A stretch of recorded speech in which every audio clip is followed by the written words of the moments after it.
আওয়ামী লীগ, ছাত্রলীগ, যুবলীগ তাদের অসংখ্য মানুষজন বিভিন্ন ছদ্মবেশে ওখানে ছিল এই কারণে যে তারা একটা অস্থিতিশীল অবস্থা তৈরি করতে চায়। একজন মানুষকে বিবস্ত্র করা থেকে শুরু করে গায়ে হাত তোলা, এগুলো কোনোদিন আইনসঙ্গত নয়। 2013 সালে আমরা দেখেছিলাম হেফাজতে ইসলাম যখন তাদের মতিঝিলে এই যে সমাবেশটি করেছিল, ওই সময়ে অসংখ্য আলেম ওলামাদেরকে কান ধরে উঠবস করিয়েছিল। 15 আগস্ট বঙ্গবন্ধু শেখ মুজিবুর রহমানের মৃত্যুবার্ষিকীতে শোক পালনের সময় রাজধানীর ধানমন্ডিতে কিছু ঘটনা ঘটে।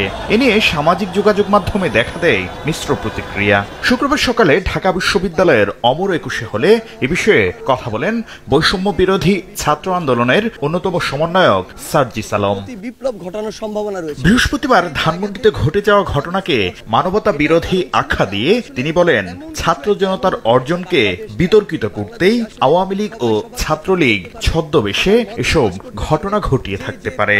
তবে তদন্তে বৈষম্য বিরোধী ছাত্র আন্দোলনের কারো জড়িত থাকার প্রমাণ পাওয়া গেলে নেওয়া হবে ব্যবস্থা। আওয়ামী লীগ, ছাত্রলীগ, যুবলীগ তাদের অসংখ্য মানুষজন বিভিন্ন ছদ্মবেশে ওখানে ছিল এই কারণে যে তারা একটা অস্থিতিশীল অবস্থা তৈরি করতে চায়। আমরা খুঁজে তথ্য প্রমাণের ভিত্তিতে যদি সিঙ্গেল একজন সমন্বয়ক বা সহ সমন্বয়ক পুরো বাংলাদেশে পেয়ে থাকি, এটার সাথে যুক্ত কোনোভাবে আমরা তৎক্ষণাৎ তাকে আমাদের ওই কমিটি থেকে, ওই টিম থেকে বহিষ্কার করব। তারা মানবাধিকার লঙ্ঘন করেছে। তারা যে কাজটি করেছে, মানে একজন মানুষকে বিবস্ত্র করা থেকে শুরু করে গায়ে হাত তোলা, এগুলো কোনোদিন আইনসঙ্গত নয়।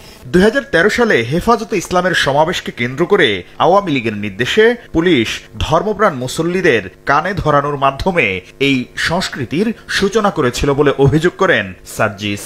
আর 15 আগস্ট রাষ্ট্রীয়ভাবে শোক দিবস পালনের পক্ষপাতী নয় বৈষম্য বিরোধী ছাত্র আন্দোলন।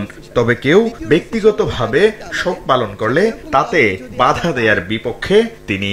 2013 সালে আমরা দেখেছিলাম হেফাজতে ইসলাম যখন তাদের মতিঝিলে এই যে সমাবেশটি করেছিল, ওই সময়ে পুলিশকে কাজে লাগিয়ে, পুলিশকে অপব্যবহার করে আওয়ামী লীগ তার ক্ষমতার অপব্যবহার করে অসংখ্য আলেম ওলামাদেরকে কান ধরে উঠবস করিয়েছিল। সেই সচিত্র ছবি এবং ভিডিও এখনো আমাদের কাছে আছে। আমরা মনে করি না যে এই রাষ্ট্রীয় শক্তি তারা যেভাবে পালন করছে এটি হওয়া উচিত, কিন্তু তারা যদি ব্যক্তিগত জায়গা থেকে যতটুকু পালন করতে চায় ওইটুকুতে ন্যূনতম রেসপেক্ট আমাদের শো করা উচিত। পুলিশ ট্রাফিকের দায়িত্ব নেয় শিক্ষার্থীদের ক্লাসে ফিরে যাওয়ার আহ্বান জানান সার্জিস। যেখানে যখন পুলিশের কোনো একটি টিম বা ট্রাফিকের টিম, আইন শৃঙ্খলা রক্ষাকারী বাহিনীর টিম আসবে, তাদেরকে তাদের দায়িত্বটি বুঝে দিয়ে ছাত্র সমাজকে সেখানে সরে যেতে হবে। কারো মোবাইল ফোন চেক করা, গণমাধ্যমকে দায়িত্ব পালনে বাধা দেয়া বা আবাসিক হোটেলে অভিযান চালানো বৈষম্য বিরোধী ছাত্র আন্দোলনের কাজ নয় বলেও দাবি করেন তিনি। আপনাদের ক্লাসে ফিরে যেতে